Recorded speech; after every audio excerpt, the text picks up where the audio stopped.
Hey, what's up guys, welcome to my YouTube channel, and today I'm reviewing the leather strap cutter.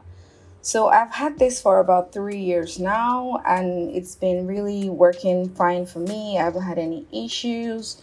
So today I'm just going to show you guys how to use it and a few thoughts I have on the product.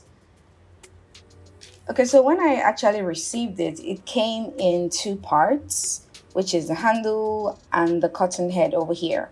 So looking at the handle, on one side it's kind of flat, so it's easy to cut through, and the other side is kind of rounded, and this part is where the leather is going to run by, and this is the part that contains the blade. This is the blade here, and if you look on the side, you have measurements in both centimeters and inches. I guess this is how wide you can ever go. I've never gone this wide before. I haven't gotten to that point, but you can see if you put this in, there is a small piece of iron that actually helps it to stay put, so it doesn't shift while you are cutting. So you're just going to carefully slide that part under the screw, so when you tighten it, it holds it down strong. So you'll have to put that and tighten this in.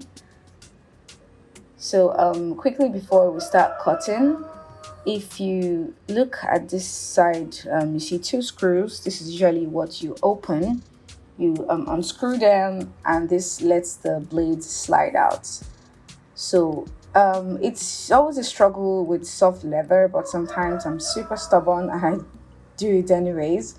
But if you look at it, you can see it's not cutting smoothly, and that's because this is a soft leather, and it's one of the biggest issues with this product is that it doesn't cut soft leather well. But let me just do a quick run through.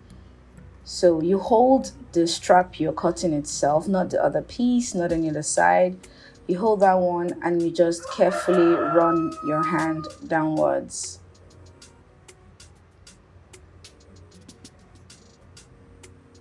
So here is a 1-inch strap that I just cut for illustration.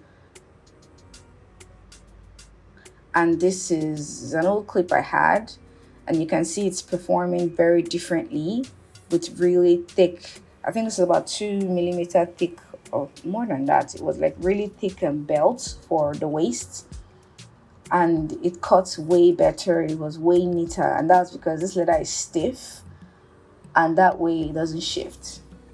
So let me see, the pros and cons of this product is, okay, the first pro is that you can cut a lot of leather quickly, and okay, it saves a lot of time, and it's not so expensive, seeing that it's not made of wood. I know there's some that are made with metal or other types of material, but this wooden type is really cheap. But for the con, yeah, it's the obvious one where it's always a problem to use it to cut soft leather. And okay, a second one, I think, I don't know if it's a problem for people that have used this product before, is the way the blade sticks out. If you're not careful, you could actually cut yourself with it. So I'm going to put the link in the description for you guys if you want to buy this. I have affiliate links from Amazon, and if you're in Nigeria, I'm going to put Jumia or Konga links if possible, if I can find this product, so you could use it and you could let me know how it worked for you.